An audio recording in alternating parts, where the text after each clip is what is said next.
When my husband returned home from work, what he brought with him was his best friend from junior high. It was surprising enough, but to remarry. Since we got married, have you been of any use? No, right? Well, I'm not working now, but... See? But that's because you told me to be a housewife. Oh, come on, don't blame me. You could have refused, right? My husband continued to berate me. You're worthless. I don't need someone who can't earn a single penny. So, you're leaving me to remarry? Yes. I want a divorce from you. I was not someone to just accept my fate without a fight. My husband knew nothing. My true identity. Are you sure about this? Yes. I've fallen in love with your best friend. And she's pregnant. Pregnant? I see. Well, that's wonderful news. I wasn't surprised by anything I heard.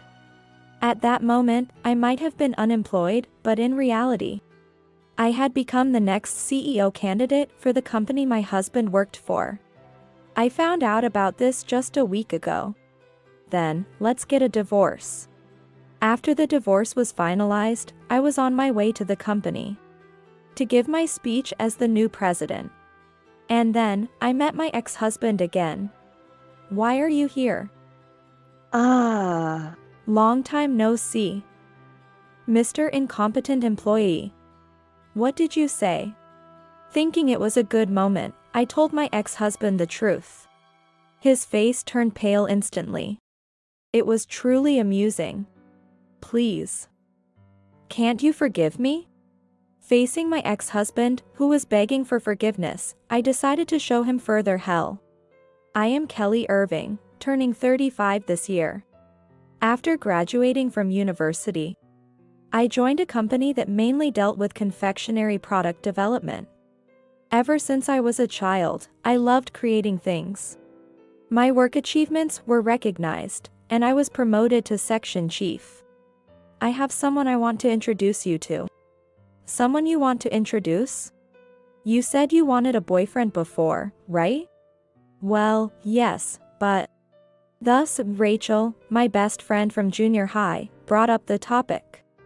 At that time, I was 33 years old. Nice to meet you, I'm Greg Hill. I look forward to today. Likewise, I look forward to it. This was the beginning of my relationship with Greg Hill, who would later become my husband. My first impression was that he was a good young man, seemingly very popular. What? The same company? I was surprised too. Who would have thought we'd be at the same place? Greg was 3 years younger than me and seemed to be looking for a girlfriend. It turns out, Rachel was a friend from college. Greg and I quickly became good friends due to our shared workplace. You're a section chief, Kelly? Well, yes. But it's not that big of a deal. Yes, it's amazing. I wonder why I hadn't noticed before. Greg, you're in sales, right? In our company, we don't have much interaction among employees. I only had a good impression of Greg, who listened eagerly. After several dates, we started dating. Both work and private life were fulfilling. Though younger, Greg took the lead in our private life. I was happy about that. Kelly, I have something important to tell you, he said with a serious expression. I thought this might be it and started to feel excited. I want you to marry me. If you're okay with me. I was 34 years old at the time. There was a definite thought that if I let this opportunity pass, I might never get married. But more than that, I wanted to walk through life with this person. After finishing greetings with both families, all that was left was to submit the marriage registration. Kelly, after we get married, could you become a housewife? Why? Well, I think it's odd if the wife's position is above the husband's. I don't think that matters. Greg then glared at me. At that moment, I felt fear towards Greg for the first time. I had no choice but to agree. A silence followed. Anyway, I'm counting on you. Oh, okay. Originally, we planned to submit the marriage registration immediately. However, Greg insisted on waiting until I resigned from my job. I should have discussed it more, but I panicked, thinking we couldn't get married if things stayed the same. The next day, I consulted with my boss immediately. Being a manager, I was asked to reconsider. Could you reconsider your decision? I'm sorry. I've already made up my mind. I see. How should I explain this to the president? The president? Actually, the president holds you in high regard. Remember? He particularly liked the collaboration product with the popular character you proposed. I didn't know that about the president. Feeling a bit guilty for leaving, considering how much thought they had put into my career. I couldn't think of any other way to get married. Time seemed to be running out. Well, your happiness is the most important thing. By the way, your husband works in sales, right? Yes, that's right. Greg Hill. Greg, got it. I then said goodbye to the subordinates who had worked under me. They were sad, but happy for my marriage. After spending some time saying farewell, I left the company. I probably won't return here again. With that, I headed home. I'm home. So? Did you quit? Yes. I've said all my goodbyes, so everything should be fine now. I see. Then, Greg smiled in a way that gave me a bad feeling all over. What's wrong? Now, I've become the head of this house. I was thinking about that. What are you talking about? Until now, Kelly, you were on top, but from now on, you'll follow my instructions. Instructions? Greg then sat on the sofa and began giving orders under the guise of instructions. I feel like drinking. Can you go buy some? Right now? From now on, you'll be living off the money I earn. It's only natural. What Greg was saying wasn't wrong. Thinking it would be easier if that satisfied him, I decided to go buy it. When I returned, Greg had already fallen asleep, presumably tired. Since he didn't wake up, I just covered him with a blanket and went to sleep myself. Why didn't you wake me up yesterday? You didn't wake up. So, I just left you. Please, next time, make sure to do it properly, okay? Okay. From this time on, he began to take a more domineering attitude towards me. He became increasingly unrestrained. During this time, I received a call from Rachel. How's married life? Well, it's going smoothly. I guess. I lied. Honestly, just a few days into the marriage. I was already feeling anxious about whether we could really make it work. I didn't want to worry Rachel, who had gone to the trouble of introducing Greg to me. That's good to hear. Then I don't need to worry. Well, it's still early days. You'll be fine. I'll help out with anything. Yeah. Thanks. I was a bit concerned about her last remark. But having a best friend like Rachel to talk to was reassuring. Time passed, and I started to want children. Greg agreed to this as well. However, we couldn't conceive easily. I was considering fertility treatments when I found out. It looks like I'm pregnant. You did say you haven't had your period. That's great. Yeah. So, I'm going to be a father. Greg seemed happy. I believed this would soften him a bit. But my morning sickness, which often ends around the 10th week, continued into the later stages of pregnancy. At first, Greg accepted it as unavoidable.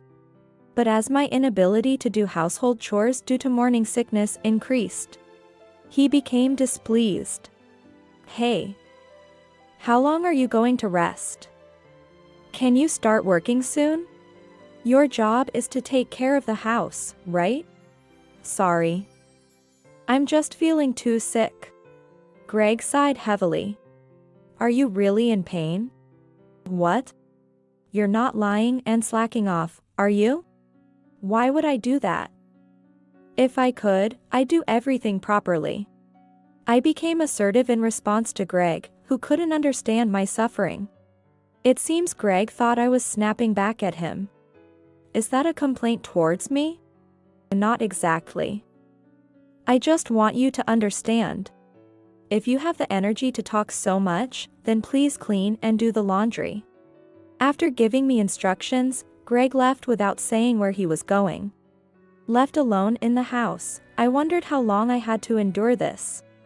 Eventually, the day of childbirth arrived without any help from Greg, who did not attend the birth, and I gave birth to a boy named Max. Even after returning home from the hospital, Greg's attitude remained unchanged. Come on, give him a cuddle. I don't really know how.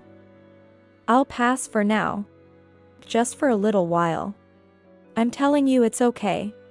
Greg's attitude towards our adorable son was cold.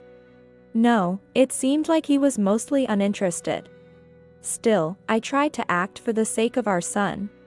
He is, after all, the only father my son has. What time will you be home today? I don't know. So you can go to bed first. But Max will be asleep by then, at least say goodnight to him now. Greg's face turned puzzled. Sorry, but I have to go now. Take care of the rest. Wait a minute. My voice didn't reach him as Greg left for work.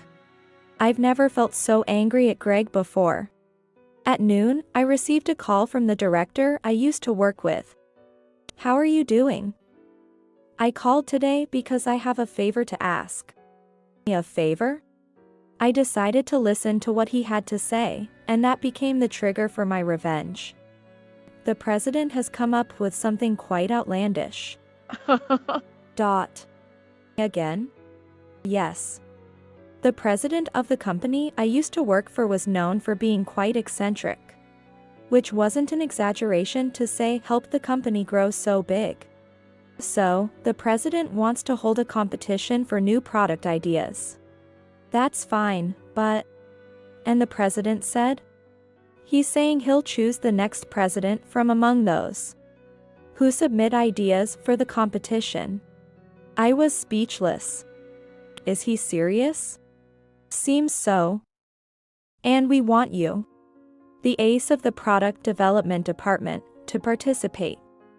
But I've left the company. That's not a problem.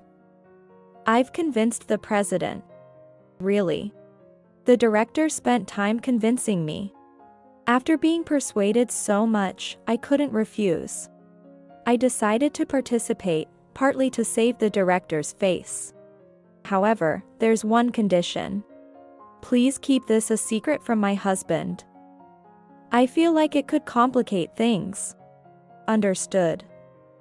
We'll handle it. Thank you. The deadline for the competition is in 2 months. Oh, and the theme is parent and child, just so you know.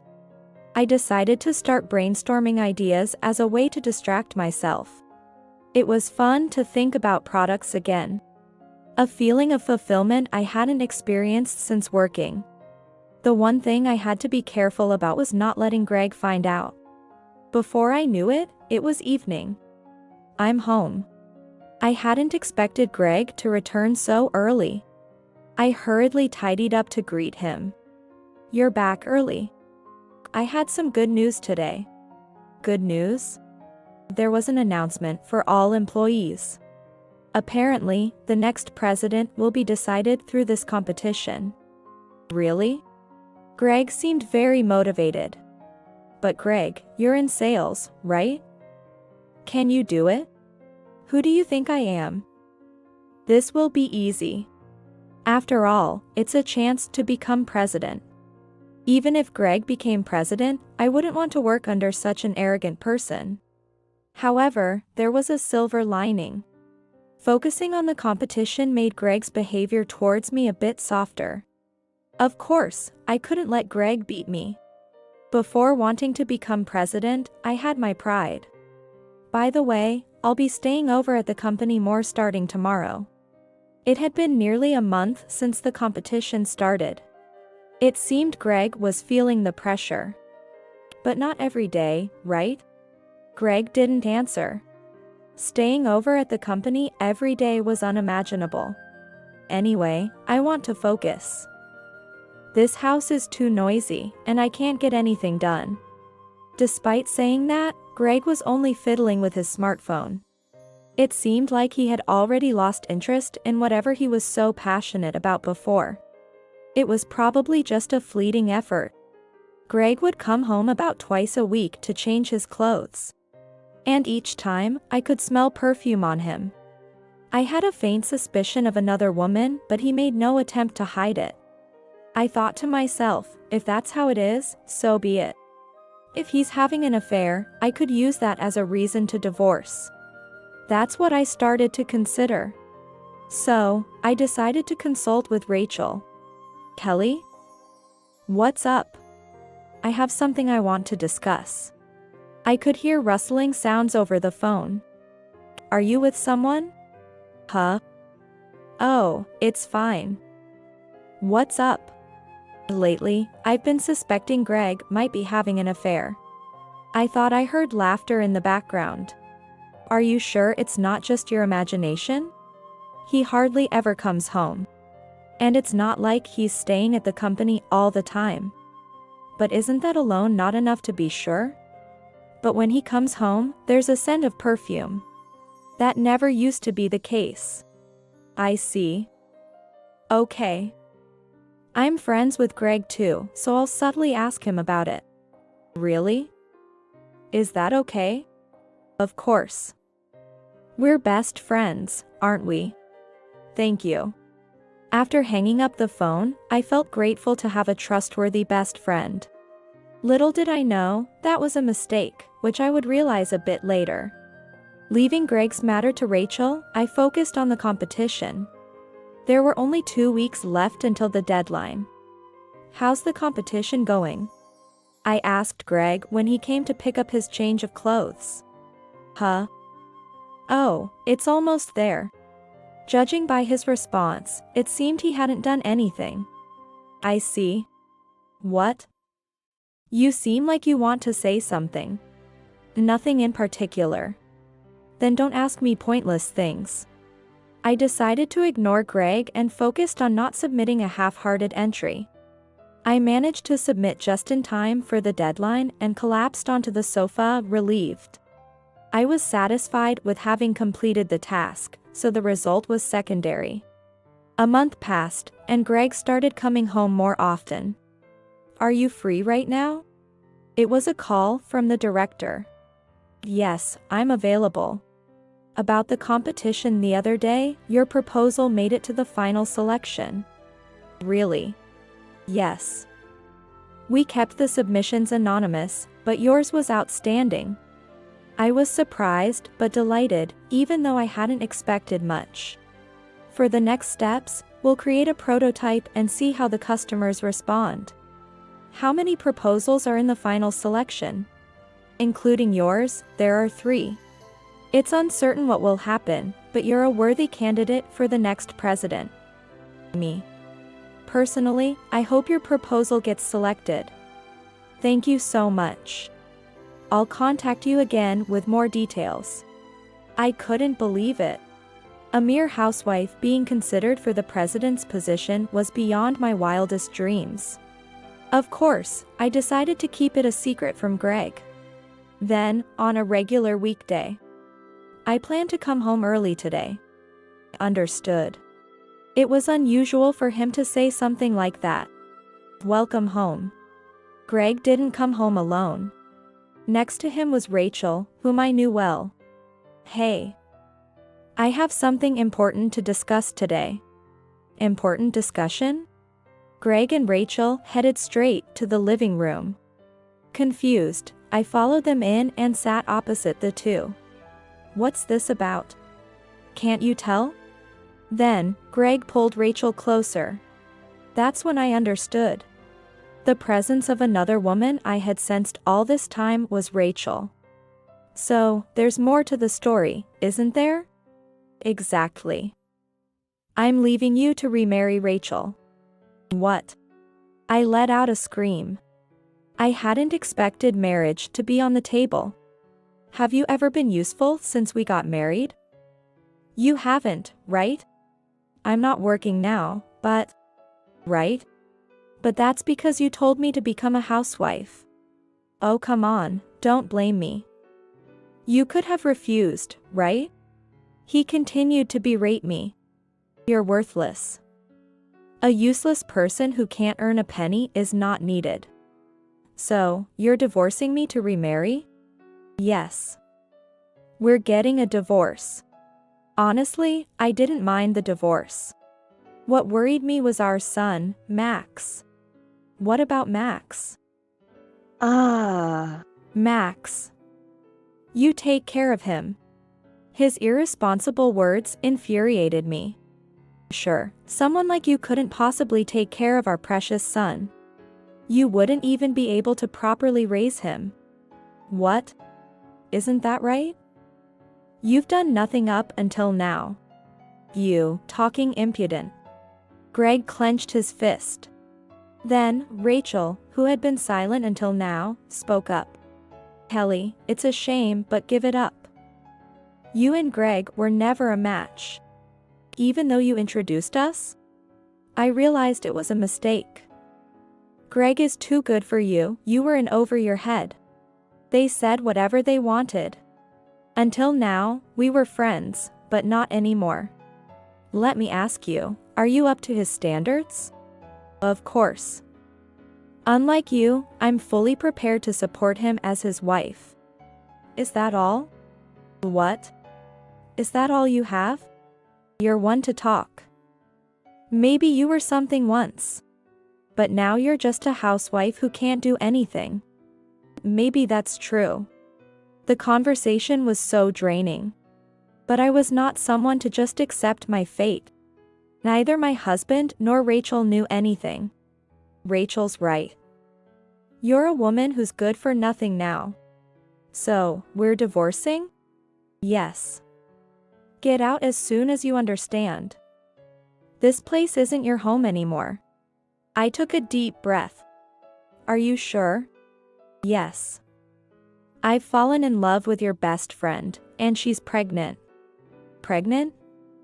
I see. That's wonderful news. I wasn't surprised by anything I heard.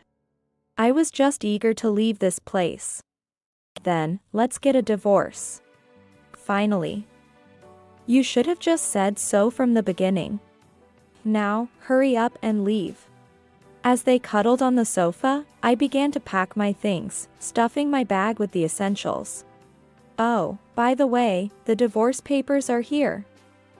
File them quickly. You're well prepared. I'm a capable man. I received the divorce papers. Just so you know, I'll be claiming child support, okay? I'll pay that much. You couldn't live without it, could you? Now go. Good luck, Kelly. Laughed at by the two, I left the house. My only place to turn was my parents' house, so I went straight there. 3 weeks later, the divorce was finalized, and I received the compensation. I have to work for Max's sake now. I wonder how the competition turned out. 3 days after returning to my parents' house, I was woken up by my mother. The phone has been ringing off the hook. Really? Thanks. Rubbing my sleepy eyes, I answered the phone. Hello? Hello, Kelly. Don't be surprised, but you've been appointed as the president. Is that so? And who's the president? What are you talking about? It's you. What? I accidentally dropped my smartphone in shock. Are you really serious? Of course. The feedback from the monitors has been excellent. And we're getting a lot of requests to launch the product soon. Me, president. I honestly couldn't grasp the reality of it. But this meant I could show Greg hell. I wondered what kind of face Greg would make when he found out I was the president. A month after the decision, I was on my way to the company to give my presidential inauguration speech. And in the lobby, I ran into Greg. "Why are you here?" "Long time no see, Mr. Incompetent Employee." "What did you say?" I said incompetent. "Didn't you hear?" "Huh? Who do you think you are?" Then, the director next to us warned Greg. "Who do you think you are? This person is the newly appointed president." "What are you talking about?" Exactly what the director said. "I've become the president." Greg's face turned pale. It was truly amusing. "After all this time you belittled me, who's useless now? If you don't want to get fired, watch how you speak." I tried to leave, ignoring Greg, when he begged for forgiveness. "Please. Forgive me." "Forgive? We're strangers now, aren't we?" "Move aside, you're in the way." Greg still stood in my path. "Just a minute. Let me talk." I glared at him and shook off his tempting hand. With that, Greg collapsed to the floor. "Wait. I was wrong. Let's start over. I'll break up with Rachel. I didn't have time to deal with such a man. Enough already. It's embarrassing in such a place. If you really want forgiveness, follow my instructions. Anything. I'll do anything. Then, you'll be going to our new overseas expansion. That's your assignment. Overseas. I had heard about this from the previous president. Greg's face lit up for a moment. But it wasn't going to be easy. "Just so you know, it's a place where even the water and gas aren't properly set up. No one could stop me now." "Huh? I'll issue the official orders later." Bye. With that, I headed to the president's office. Glancing back, I saw Greg slumped in the middle of the lobby. My heart had never felt so clear. I saw what happened in the lobby. Sorry for taking matters into my own hands. Don't worry about it. Sometimes a president needs to make ruthless decisions. Yes. I'm looking forward to your future endeavors. With that, I took my first step as president. Later on, Greg was issued an overseas transfer order. Of course, he was reluctant, but knowing that refusal would mean dismissal. He had no choice but to accept. This situation also affected Rachel. "Hello? What have you done?" I couldn't help it. I'm the president, after all. You're kidding me. If you're thinking of divorcing, now would be the time. Giving birth overseas could be unpredictable. I hope your company goes under. Rachel hung up unilaterally. I immediately set her number to reject calls. This way, she wouldn't be able to contact me. Then, on the day before Greg was due to leave for overseas, I called him to the president's office. "How are you feeling now?" "Terrible, obviously." "That's too bad. Don't think you'll get away with this. You seem to be under the wrong impression. I made my decision based on evaluating your abilities." Like I'd believe that. You don't have to believe it. Anyway, there's nothing more to talk about. You can go. The next day, Greg left for overseas. But I heard that Rachel had left a divorce petition and moved out. Although he's allowed to return home once a year. I wonder what kind of face he'll make when he does. The only regret is that I won't be able to see it. Greg's hell is likely to continue. The future sure is going to be interesting. Since then, I've continued to push forward every day as president. My current goal is to launch products that everyone wants to get their hands on.